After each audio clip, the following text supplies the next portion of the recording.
Welcome into the Locked On Knicks podcast. I'm Gavin Shaw, and today I am joined by the fantastic Benjy Ritholtz, who puts together Knicks threads on Twitter for Knicks Film School, aptly named, and he is a writer at the Strickland. If you're on Knicks Twitter, you already know he is one of the best in the business, and I'm honored that he could join me on what was a terrible night for the New York Knicks as they fell to the New Orleans Pelicans 102-101. We talk a little bit about the game, but mostly big picture stuff, where this franchise is headed before getting into your questions. So all that and more right now on Locked On Knicks.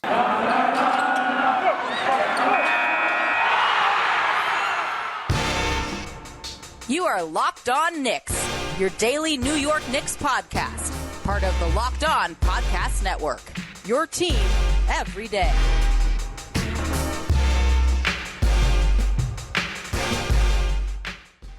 Your daily New York Knicks podcast. We wanted to thank you for making Locked On Knicks your first listen today and every day. I'm Gavin Shaw, a play-by-play broadcaster fresh off the Hoop Hall Classic. Much more importantly, the man, the myth, the thread king, Benjy Ritholtz, now of Knicks Film School, still of the Strickland. Benjy, welcome to the pod. You messaged me that I picked a hell of a night to have you on. I thought we'd have a fun conversation about the Knicks cruising to a win over the Pelicans, but it was not meant to be, as the Knicks fell in tragic fashion, 102-91, in a game that they were down by as many as 25 points to the New Orleans Pelicans. So we are not going to talk about the game any more than we have to. Instead, I'm thinking we can go a little big picture here. You did your post-game grades, which are a big hit on Twitter. I always look forward to them. And at the end of them, you wrote, whole goal of the season was to maintain, put out a good product, be competitive, keep the city energized, failing miserably right now. I'm not even going to ask you a question. I'm just going to let you say whatever you want to expand on that. Yeah. Well, first of all, thanks for having me on. Of course. A chat with Gavin is good, as good therapy as I'm going to get. So I appreciate it.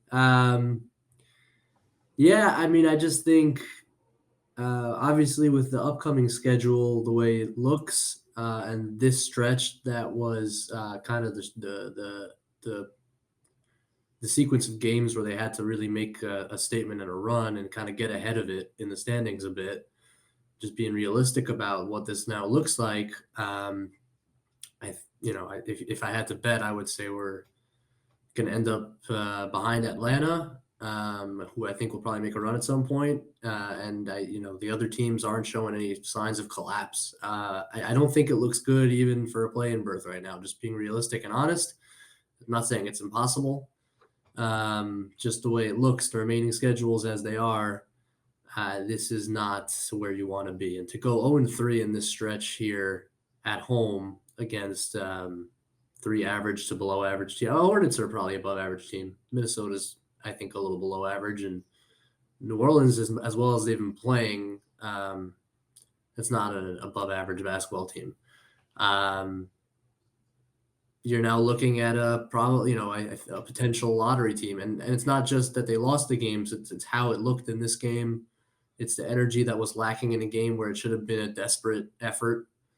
I'm just kind of shocked by that 48 minutes and what we saw. And, I think the whole approach to the season, the way the front office kind of approached it strategically was, let's run it back.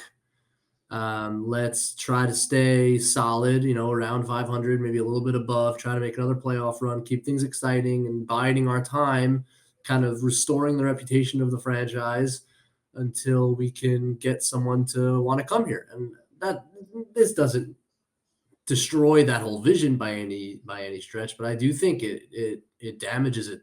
I do think damages it if this really goes off the rails, and I think there's a potential that it goes off the rails. Yeah, I mean, I think to your point, a positive momentum was the term I was using this offseason, right? It was all about like keeping the trajectory, maybe taking a slight step forward. That was Evan Fournier, that was Kemba Walker. Those guys were supposed to just be elevations over Elfrid Payton and Reggie Bullock. And because of a myriad of factors that we can get into, that has not necessarily been the case. I remember it feels like a while ago, but it was probably like 10 days ago. Alex and I did a show, and we were talking about this upcoming 7-game stretch and saying, all right, after they have this home run, which is San Antonio, Dallas, Atlanta, Charlotte, Minnesota, New Orleans, and then the Clippers, the schedule really, really turns up. And they needed to go 5-2, maybe 6-1. Obviously get off to a pretty fantastic start. They cruise past the Spurs. The Mavericks game, probably the game of the year. The Hawks game, fantastic as well. Of course, I missed those two. I returned to New York. Maybe this is all on me. And these three games ensue. And now, to your point, you're looking at the Clippers, at the Cavs, at Miami, at Milwaukee, home versus Sacramento, home versus a red-hot Memphis Grizzlies squad, at Los Angeles, at Utah, at Denver, at Golden State, on and on and on. It's not promising. I don't think you saying that a play-in is likely at this point. I don't find that to be a stretch at all. And I guess where we can go from here is, and this is as loaded as a question as you can get. What has gone wrong? I was just writing stuff down after the show and saying the offense that so clearly had a centerpiece in Julius Randle last year clearly does not have a centerpiece. And in the preseason, I didn't think they necessarily needed a centerpiece because I thought this was a team that was going to have 5 fantastic options in that starting lineup. And they were going to win by cohesion and the fact that like everyone could shoot around a high level rim running center. And that has just not come into play. And the other excuse you could use is Derrick Rose, arguably their best player, has been out for a long time, and losing your best player would really hurt any team. But when Rose comes back, I don't even know if it solves a lot of their problems, because the biggest one is this team just completely lacking for any sort of identity. And I don't think Rose gives you that. He gives the bench an identity. I don't think he gives his team an identity all of a sudden. Yeah, I agree with all of that. I think it starts and it ends with Randle. And we're talking about positive momentum. Well, you signed a guy to big money in a long-term deal, and that changes expectations, and it changes it's no longer a no-lose situation. Like last season was a no-lose. But there was no long-term money. There were no expectations. There was no commitment. It was just like, this is fun. Well, when you make an investment, it's true in any walk of life and anything that you do. Once you invest, expectations change. All of a sudden there's commitment, and all of a sudden it can go badly. And that's kind of where we are now with Julius. And there's an energy about him, and obviously the way the booing has started and continued now. And I mean, this performance, he made some really nice passes in the first quarter, but from tip, it was a lot of settling for mid-range jumpers. It was uninspiring defense. It was not getting the loose balls. It was getting an offensive rebound ripped away from you by Josh Hart. And what did he shoot? 1 for 8. It was embarrassing. And then he kind of went on like a little shooting strike in the third quarter, I thought, where he just decided, I'm not going to shoot. I'm just going to throw it to the nearest guy. That stuff's really damaging. And the ref stuff, did he get crushed by Valanciunas there? Yes, that is a terrible no call. Should you get a technical that actually you could have gotten 2 technicals, because you would have gotten it if Kemba didn't get it on the first one. And then when you come out in the third quarter, you're still talking to the ref before you inbound the ball to start the quarter. Like, there's just so much negativity about and around him right now that is absolutely derailing this team. And nobody can tell me otherwise. Like, that is where it starts and that is where it ends. Is Julius Randle. That's factor number one. And the other one is the defense, which was the identity of the team.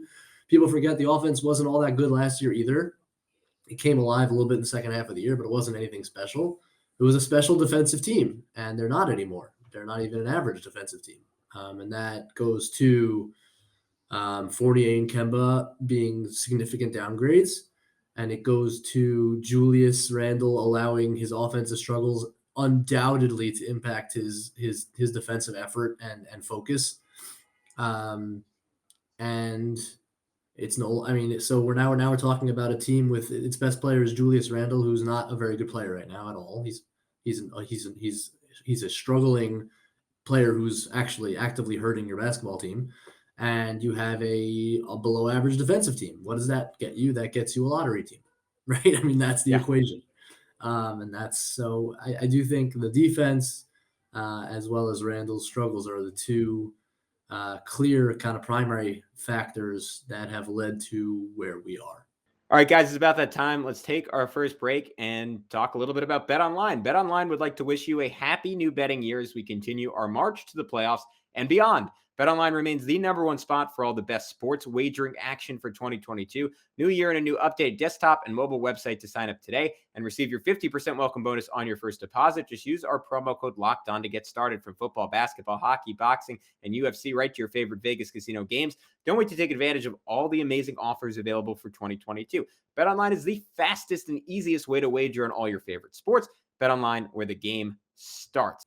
Yeah, Julius, I mean, to me, it's just so obvious, like, how far in his head he is at this point. Like, he had a possession in the third quarter where the Pelicans just maybe played 6 feet off him. Yeah, And I know the play. he didn't want to shoot the three, right, when he was bringing it up. And last year, that would have been up. And maybe it doesn't go in, but it would have been zero hesitation. And we've gone through so many. It feels weird that this season is only 45 games, and it feels like it's been 4 different seasons already. But we've gone through so many cycles with Julius this year where like he wouldn't shoot, and then he's shooting too much. And then like when the Knicks were playing well, it was like, oh wow, he's still not shooting well, but at least he's operating as a hub. Like you've been pointing out, those between the leg passes where he pivots into a screen off of them. Those are awesome. And then like to me, that's the most fun version of Randle. And maybe that's the answer. Like the guy who regressed from 41% 3-point shooting a year ago, which maybe none of us should have suspected was sustainable, and even more scintillating shooting from mid range. Maybe that the version of that guy is like best is like a third player, a third option, and someone who can just be like a Draymond Green type passer for your offense with obviously better shooting and a better ability to attack the rim. The issue with that is like the Knicks don't have the complementary pieces to make that a thing. And even if they did, I don't know if that's who Julius wants to be. I don't know if you're a Marvel guy, but I was just watching the Moon Knight trailer and I was like, oh, that kind of sums up the whole Knicks season, right? It's like multiple personality disorder, or disassociated personality disorder. Like they just have no clue what they are. And I don't know, how much of that do you put on Thibs versus just like the circumstances of like having Kemba thrown in, having to incorporate him, having to get Fournier going, having all these young guys off the bench, but maybe too many young guys and none of whom have like a complete enough skill set that you definitively can play them, but all of whom are promising enough that you have to play them some minutes. I don't want to put that all on Thibs' feet because I don't think it's an easy of a situation as it appeared to be at the start of the season, where it seemed like he sort of had an ideal roster to at the very least have an above average team. But at the same time, like there's just been no consistency at all. And I don't know how that doesn't circle around your head coach a little bit. Yeah, I want to address something you said about Randle first, and then I'll move to Thibs. Yeah. The issue, Randle has to shoot the ball well, not just because it means you're scoring more points, but because the personnel that the Knicks have are non-shooting centers. And so if Julius Randle can't shoot, and right now he cannot shoot, he doesn't want to shoot, he's throwing up bricks, he's not making anything from anywhere. Now you have 2 non-shooting bigs on the floor. Defenses are responding to that, and you saw that Pelicans play was in the third quarter was a great example where they're just clogging the lane. What's your offense? I mean, you have Julius Randle, who now is basically needs to be a small ball center because he can't shoot. Mitchell Robinson's in there clogging the lane. RJ Barrett gives you some decent spacing, and then Fournier and Kemba can give you some spacing. But that's not a good offensive ecosystem at all. So Julius Randle needs to shoot well for this team to be successful offensively. And if he doesn't shoot well, you have a very, very low ceiling. Now, if you get a stretch center at some point, does that change? Can you make Randle successful as more of a kind of a roller and an attacker and less of a shooter? Yes, but as currently constituted, I don't think you can really do that. That's in terms of Randle. In terms of Thibs, I have defended Thibs a lot this year. I think there are serious roster problems. I don't think he could have predicted this kind of fall off from Julius. I think we all expected some regression, but this is something else. I don't know what this is a collapse more than a regression. But I will say that if a coach prides himself on the fact that his teams are always going to be disciplined and play harder than the other team, and that's what they were last year, you can't say that about the Knicks this year. And I always blame the player first. Coaches never should get the blame first. If you're blaming the coach first, then you're not analyzing the game. But at some point, the buck stops with him. And to see this team come out in both the first and the third quarters with that little energy in a game that they had to win, they get one loose ball in that first quarter. There were like 4 loose balls in that quarter that the Pelicans came up with. You have this little guy, what's his name, Alvarado? Yeah, Jose Alvarado. I mean, I look, I watched some Pelicans games leading up to this one. That guy he's a borderline NBA player. I'm not sure he's going to have any career. And he was bossing the Knicks around. I mean, he was owning the Knicks. He was trash talking them. Like, that guy just wanted it more than anybody on the Knicks. Like, it was a very simple analysis. Like, that's what it was. So like, does that fall on Thibs to some? Yeah, I think it has to. I think at some point it has to. And is this a performance that starts to get those, you start to question his security? I don't think so, because I think the whole organization from Rose down to Thibs is so tight, and I imagine that that's not really a conversation that's going to happen this year. I wonder if like Dolan gives a call tonight. Like, this is the kind of game that catches Jim Dolan's attention. All you want to do is keep Dolan away. You play good basketball, your effort's high, you'll keep Dolan away. But you do something like this at home, and the boos are sounding, well then, it'll start eventually, and that's a little concerning. And I don't know, the thing with Thibs was always that he wears teams out. Is it possible that he's lost his team a little bit? Yeah, it's possible. It's hard. If you're not at practice, you're not in the locker room, it's hard to know. But the way they're performing and the effort that they're showing in some of these games, I think it's very fair, at the very least, to question what kind of effect he's now having on these guys. Yeah, I think and you mentioned this when you were first talking, but I think the fear is like the deep slide, right? Could they lose like 9 of their next 11? Like, that doesn't at all feel off the table right now. I mean, it feels borderline like realistic. And you start getting the New York Post headlines. Mark Berman gets invigorated a little. I'm sure we'll have him on the pod sometime soon. Berman gets the bat signal. He had to be smiling ear to ear after this game. I mean, things start heading that direction. I mean, which is the direction that like you and I, like Knicks fans, the last 2 decades, like we're very, very familiar with. That's when things start to get kind of dicey, because everyone was so on the bandwagon of there is a core competency to this roster, to this coach, to this front office, right? We know as a baseline that is there. Maybe the Knicks don't. I wasn't really assured of the idea that they were going to all of a sudden get out of the first round coming into this year. But that was fine. Like, they just had to sort of tread water until like whatever the big play was came to fruition. And now it's you're dipping a toe into territory that's much scarier, where all of a sudden you're like, all right, is this the right direction? I don't want to go too far that way, because I still think like this front office is clearly, or maybe clearly is a stretch, but seemingly is drafted pretty well.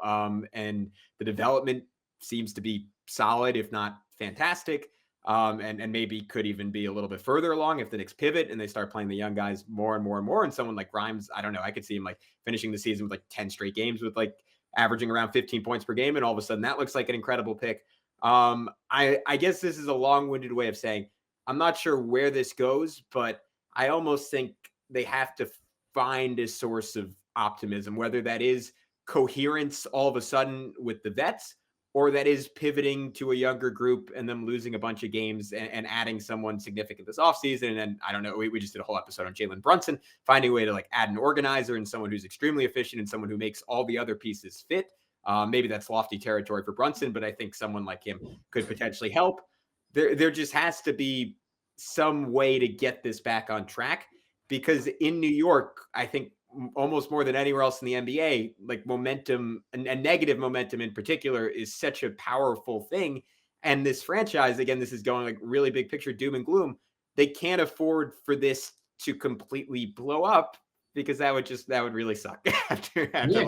Then you're back to square one of the last 20 years. I mean, it's the whole, again, I mean, it goes back to what we talked about right at the beginning, is the whole idea here was to raise the floor, which is a very low floor, and to be a competent NBA franchise. And right now, that it could still be that this year. And I would say if you step back from this game and you just looked at the year as a whole, you'd say, yeah, this is still a competent NBA team. I mean, maybe a lower echelon team, but at least a competent NBA team. But it might not stay that way, and that's the fear. And I think the Obi Toppin 10 minutes a game gets really old if it's not actually working. right? I can defend it, and I can say Obi hasn't actually been that good in the last 15 games, even when he's gotten time. And I can say that you need Julius Randle to be great in order to win games. And I can say that we're overrating our young guys and that rookies are rookies. And I can say all those things, and I do. I say them all the time. But at some point, if you're losing anyway, then it makes no sense. And the problem is that I know that Thibs will go down with the veteranship, right? He's not going to pivot. There's no evidence in Thibs' coaching career that he will make that pivot. Now, maybe can the front office convince him? I don't know. He's a very stubborn man. You have to wait and see. But if this does go south, and what the trade deadline's in, February 10th? Yeah, I think so. So what does the front office do if, you're going to get a good sense now in the next 10 games or so where this is really going to go. So do we try to get Burks off the books, try to get something for him? Those questions start to come into play. So this is a kind of a crossroads here. It's not the worst thing in the world if you make that pivot and you get a good pick and you try to kind of recoup in the offseason and figure something out, but it's not what you want. You wanted this season to be another step, or at least holding the fort, and we're headed in the wrong way. All right, guys, one final break before we wrap things up with Benjy finishing answering all your questions. Let's talk a little Built Bar. It's the new year, so that means New Year's resolutions. If yours is about getting fit or eating healthier, make sure you include Built Bar in your plan. Built Bar is the best protein bar that tastes like a candy bar, maybe even better than a candy bar. Built Bar makes it easier to stick to your resolution because it tastes so good, you'll want to eat it. Unlike other protein bars, which can be chalky or waxy or taste like a chemical spill. Built Bars are covered in 100% real chocolate, and most Built Bars contain 130 calories, 4 grams of sugar, 4 net carbs, and 17 grams of protein. Compare that to a candy bar, which usually has around 240 calories, 30 grams of sugar, and dozens of net carbs. Here's an idea for the new year. Go to all your secret treat stashes at home, in the pantry, at the office, in the car, wherever. Throw out all the sugary or calorie-filled treats and replace them with Built Bars. So whenever you're craving a snack or a treat, you can reach for something that's healthy and tastes incredible. And there's so many flavors to choose from: coconut almond, peanut butter brownie, raspberry, cookies and cream, salted caramel, mint brownie, and many more. In fact, Built is always coming out with new limited time flavors. So check out Built.com to see what's new. All you have to do is go to Built.com, use promo code LOCK15, and get 15% off your order. Again, use promo code LOCK15 for 15% off at Built.com. Yeah, I think that's a good way to conclude our big picture conversation. Let's get into some mailbag questions, because people were very enthusiastic and gotten quite a few of them. The first one was from David at D Good. Man True Blue, he said, talk about when you think Thibs will be fired. Well, I guess we just sort of had that conversation. I guess we'd both agree not anytime soon. I'll say maybe in like 2025 after the Knicks win a title and then sign Russell Westbrook, and then Russell Westbrook isn't playing all that well and Thibs has to bench him. And then he's on a day-to-day contract like Vogel. Yeah. I don't see any world where it happens this season. No. If next season is bad, a third-year coach who's going downhill, I think that it's possible. I don't think it's going to get there, but I think it's possible. I will note, like, Thibs last year, I think, impressed a lot of people strong, because I feel like he kind of reverted back as the season went along, but certainly impressed some people with like his ability to run more modern offense in certain ways. And I think for this to work, he's going to have to be willing to make that next step. And to your point, the criticism with him has always been like, he has his principles, he sticks with his principles. Obviously, like, not playing Obi at the 5 is an example of him like being totally unwilling to experiment off of certain things that he considers absolutely essential to winning NBA basketball games. I don't know if that's the thing he's going to have to give up. I think he'll ultimately have to give up something or switch something if things are going to end well for him in New York. Next question from Meki Jaidi. Meki, sorry if I butcher your name, at Meki Jaidi. He said, what 3 Knicks players would you build around if you were to restart now? I think that's a fantastic question. I'll throw that to you first, Benjy. Build around. And Young I'll take as under 25. Yeah. Is that fair? Yeah. Okay. RJ, quickly. And I will say Grimes. I had the same 3, and I was torn between Mitch and Grimes, but I Yeah. think we just haven't seen that. Obviously a couple good games recently, but that next step forward for Mitch to Yeah, I really. mean, if anyone had a good game tonight, it was him. He was certainly wrecking on the offensive boards. He had 7 offensive rebounds. The problem is he can't make a free throw. I mean, it's just brutal, and teams are just going to keep fouling him. He got the line. He was 5 for 10 from the line tonight. I mean, it's just not good enough. And he's so limited. I mean, he's a really good roll dunker. I don't think he's an elite defensive center. I think he's a good defensive center, an inconsistent defensive center. And just the sense that centers are a bit easier to find, and you can find them on the cheap, and you can kind of work around it. Whereas the 3-and-D wing, a really good one, which I think Quentin Grimes has a chance to be, is a more valuable commodity. So that's kind of where I came out. But I had the same 4 finalists, and I guess we ended up on the same 3. Did you think going into the season, Mitch was going to be an elite defensive center? Maybe this is a whole another podcast, but to me, No. like that was okay. Interesting. Yeah. Because No. I was really high on him after like the first 30 or so games last year. Like I thought we were seeing a guy who was putting together like all the physical tools in the world and was getting some of the mental stuff down. But so he's sort of played, I mean, outside of like the beginning of the year when he couldn't move at all, like up to your expectations on that end. Yeah, and I would say he's been the best of himself the last 10 games. And that's a really good player and a really impactful player. I don't trust his decision making. I don't trust his positioning. So, and then the offensive limitations, like we've seen with these trapping defenses recently. I mean, New Orleans wasn't as aggressive, but Charlotte certainly was, and Minnesota is a wildly aggressive defense. And the inability to just throw the ball at Mitch in the pocket and let him make a play is really hurtful. And it's a big reason why the Knicks struggle so mightily against those kinds of defenses. And when you have a center that just can't make a play with the ball, and he can't. I mean, they don't give him a chance all the time. He doesn't look for the ball all the time. It's kind of a combination of a lot of things, and maybe he could get better at it, but I don't see a lot there. So there are a lot of limitations, and I think that he's performed at about expectations for me. I think that's probably right. Yeah, I think the lack of development for Mitchell Robinson, and maybe that's mostly to pin on the old regime. I think that's maybe the most disappointing part of the Knicks the last 2-3 years, which is he's definitely gotten more I mean, he used to just jump at everything, and he's definitely toned. I'm talking offensively more than defensively. Oh yeah, to be clear, yeah. Other than the 3 dribble he's the same move. guy he was when he came in. Yeah, no, exactly the same. Yeah. No, yeah, defensively he's gotten a lot better. All right, this is a fun question, going a little bit more league wide. Thiago Campante, a lot of tough names today. Thiago Campante. Consider the last 5 NBA drafts. Which of the number 3 picks would you rather have on your team for the next 10 to 15 years? Please rank in order: Jason Tatum, Luka Doncic, RJ Barrett, LaMelo Ball, Evan Mobley. This is outside of pretty easily having RJ in last. This is brutally tough for me. Yeah, RJ, we love you, but it's that part's easy, and it just, and again, shines a light. The one time the Knicks are actually bad enough to get a top 3 pick, they get so far and away the worst one out of the last 5. Just classic Knicks. All right, I had Luka still, despite some. I hesitate to his struggles when he's averaging like 26, 9, and 9. Some quote unquote struggles this year. Luka, easy number 1. I still have Tatum at 2 over Mobley. Like, I just think Tatum is just such a transcendent offensive talent. I mean, and he's someone who I don't think is like still like not fully playing up to his potential. Like, I think he's someone who should just bottom line be a top 6 or 7 guy in the NBA, but I just think he's ridiculous. I have Evan Mobley at 3rd, and I thought about putting him 2nd. I think he's been that good so far as a 2-way guy for Cleveland.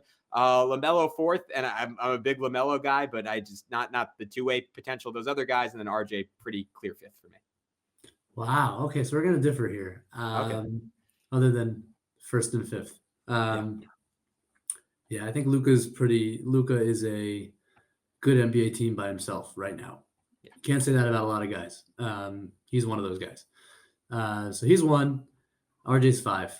I am actually going to take LaMelo Ball 2. Oh, interesting. I just think I think that's a guy that totally transforms your offense immediately, and he did so. And as the shot selection and the shot itself get better, which I think they will, there aren't a ton of answers there. And he's big enough where I think he is a defensive problem. I think Charlotte's defense looking so good without him was not a coincidence against the Knicks and other games. But I think that he's so young. I have no reason to think he won't get better defensively. And his passing is just transformative. Like I'm just a huge fan. So I'm going to take him too. I think he's going to be a perennial all-star sooner than later. Maybe is he gonna be an all-star this year? I don't even know. I think he's probably like just below the cutting point. Just below? Yeah, I think he's gonna be a perennial all-star in a couple of years. So he's gonna rattle off many in a row. I will take Mobley's like he could be anything. Like I don't know what he is. I'll take him third because I think whatever it is going to be pretty incredible. I think what he's done as a rookie in terms of like winning impact is pretty rare. You really don't see that. A guy who doesn't even have like it's not like he doesn't score easily. Like it's not like he came in as like this dominant scorer, but he just does everything well and just makes your team better. That's so rare, and that speaks so highly to what he's going to be. And then Tatum, who I love, and I think he's phenomenal. I think he's a better playmaker than he gets credit for. I guess I just kind of know what he is. Like I think he's already pretty much a finished product. I'm not sure how much better he's going to get, and that doesn't mean that the other two guys are going to reach his level, but they have a chance to, and I think they maybe will. I kind of like their chances. So I go Tatum 4 and RJ 5. That's a tough question. Holy cow, that's tough. Yeah, it's a good question. Yeah, I think Tatum's like the rare perennial all-star who you could almost say doesn't play up to his talent, which speaks to I totally get the criticism that he settles a lot. He does, and he can get to the rim more and more. But like in that game against the Knicks, he was great in passing the ball in that game. His passing is so good. I felt the same thing about Ingram tonight also. Like the Knicks just don't have any passers that make those passes. Randle at times, but he doesn't see it early enough. No, Tatum's become, I think, a really good passer. And I think he gets a lot of flack for a roster that's kind of just messed up. And I can't speak to his like leadership ability. I mean, obviously that locker room is kind of weird, and I don't know how much of that has to do with him. But as a player, I think he's going to be on, like, if you get the right guys around him and with him, there's no reason he can't be like a second best player on a championship team. I think I'm reverse psychologing you into moving him up. All right, we'll keep it moving. Yeah. You make my case. All right, Nick at Nick Tessa 1. What do you guys think the trade market for Fournier would look like? Nick shouldn't rush a trade, but do you think a lot of teams would be interested in him? So like 3 weeks ago that would have been like an insane question, obviously. And then Fournier, to his credit, has played a whole lot better. And you zoom out and you look at his like statistics outside of like one like really hard stretch, and you're like, yeah, this is pretty much who he's been most of his career. That being said, I don't really see much of a market for him. Ben, any difference? Or the hard thing is that like if this was the last year of his deal, like I could see a contender like adding him as a bench piece. I think he'd be really good in that role as a shooter, and he's got some size, and like he's a good player. But there's a lot of money there, and he's not young. And it's also hard to construct a deal because of how much money's there, right? I mean, you have to send a lot of money back. I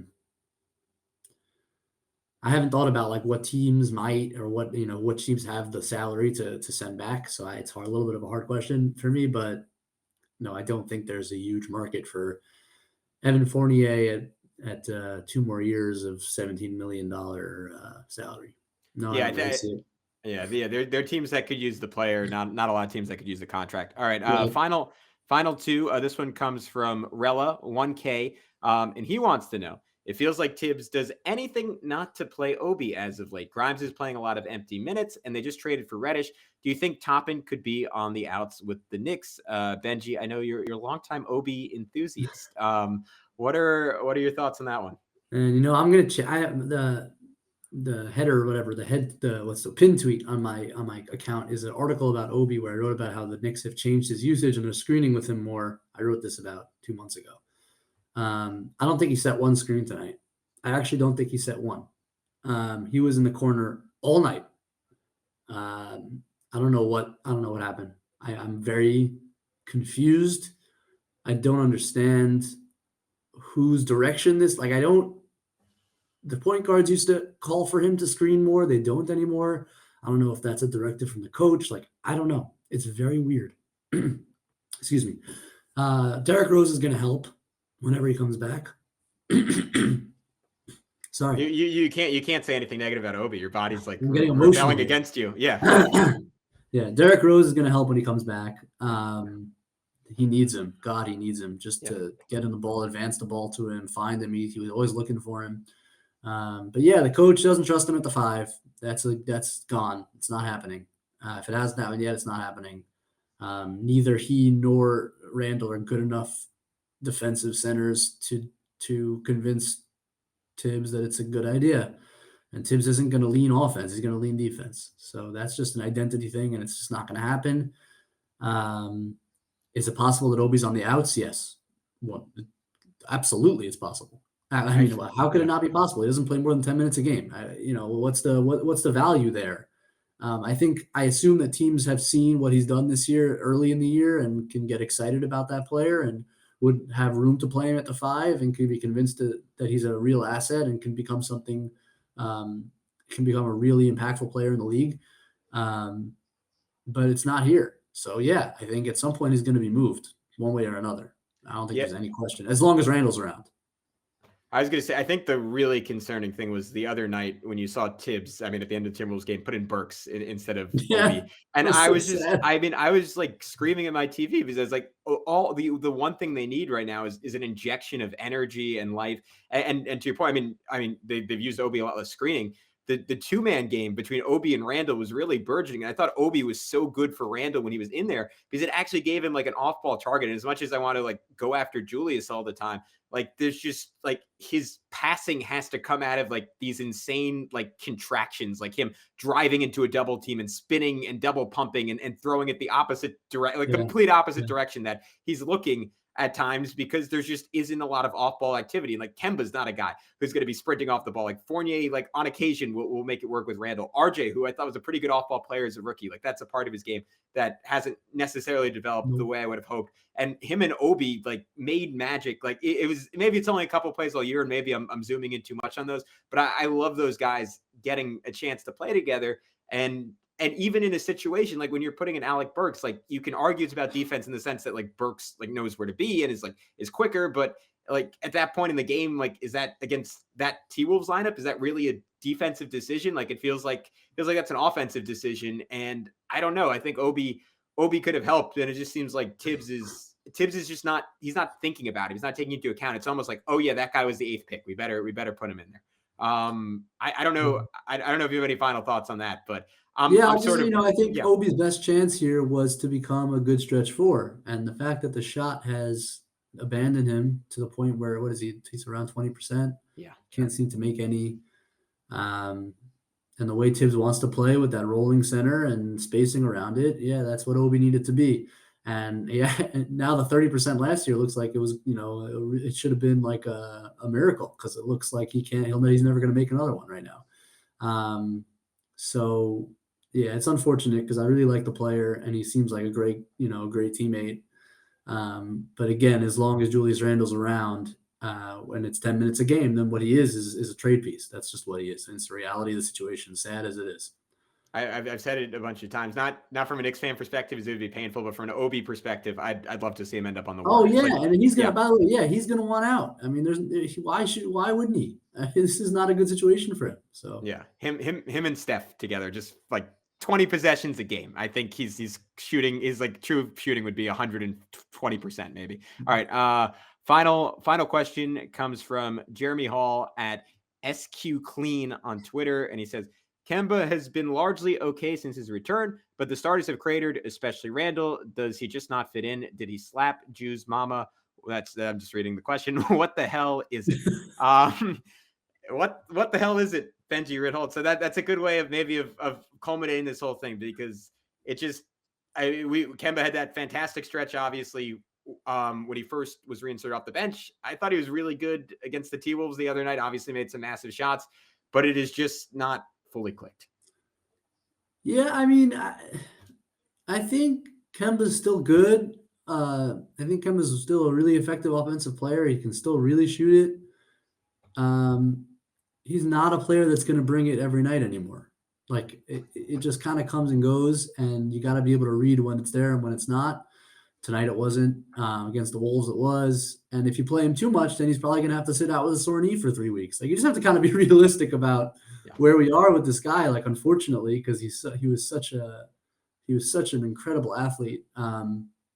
He's not anymore because those knees have just betrayed him. So I think his best role in the NBA right now is as a bench spark that you don't have to rely on every night, but that can come in and change a game with his shooting and his playmaking, which I think is still good. You saw it in Minnesota. Like he can still get in the lane and make a play. He's still super quick off the dribble.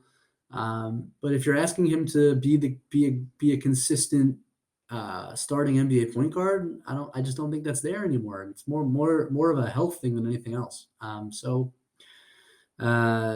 don't know if that answered the question that was asked. I'm not even sure I remember what the question was, but that's where I'm at with Kemba Walker, is that I think he's best served right now as a bench guard. And for whatever reason, Thibs doesn't, not for whatever reason, I get that the bench is already small and making it smaller maybe is a little bit scary.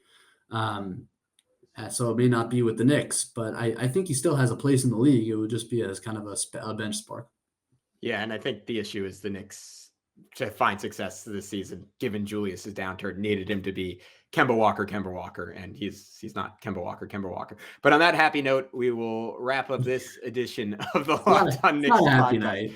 No, that's pretty dark. But it was great to talk to you about all of it, Benjy. I always enjoy these conversations. I looked it up. It's been right around 11 months since you came on this podcast for the first time. A meteoric rise in Knicks media circles since then.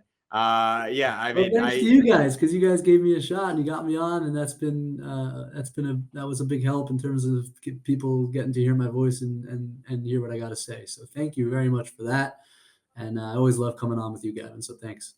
All right, well, I'm not going to take any credit because you do incredible work. Again, I always say it every time you come on. I learn something new about basketball every day, checking your Twitter, which you can't say about a ton of people. But Benjy, can you tell everyone one final time where they can find all your work and anything new upcoming to look forward to? Sure. Thanks. I am at Ben Ritholtz NBA. I put stuff on Twitter probably too often, so you can check me out there. I don't know if I'm doing it tomorrow. I don't know if I can get myself to do it tomorrow, but generally after every game, I put out what we call Knicks Film Thread on the Knicks Film School account, kind of trying to find a common thread or a theme of the game and try to express it through kind of film clips that you should check out. And I am going to write something for the Strickland soon. I have an idea.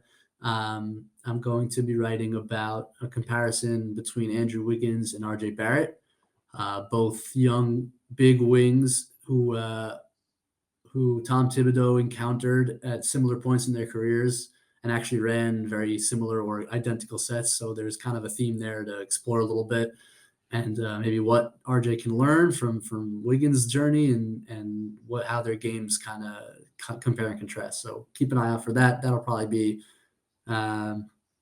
maybe a couple weeks, but I've gotten started on the film watching on it, so I'm excited about that one. I wonder if Thibs just has a little notebook that says "plays for Canadians" on it and just references that. Plays for inefficient Canadians. Yes. Yeah, there you go. That's a great title. All right, Benjy Ritholtz, thank you so much, and thank you everyone for tuning in. You know this if you're looking at our beautiful faces, but we are now on YouTube. If you haven't already, please go throw us a subscription. We're approaching 700 rapidly. We are trying desperately to get up to 1,000. If you are our 1,000th subscriber, Benjy's promised to go and watch your pickup game and write out grades and full film thread for all of you. I love that. Yeah, he's in. All right, let's do it. Okay, thank you again, Benjy, and we'll talk to you all soon. Peace out.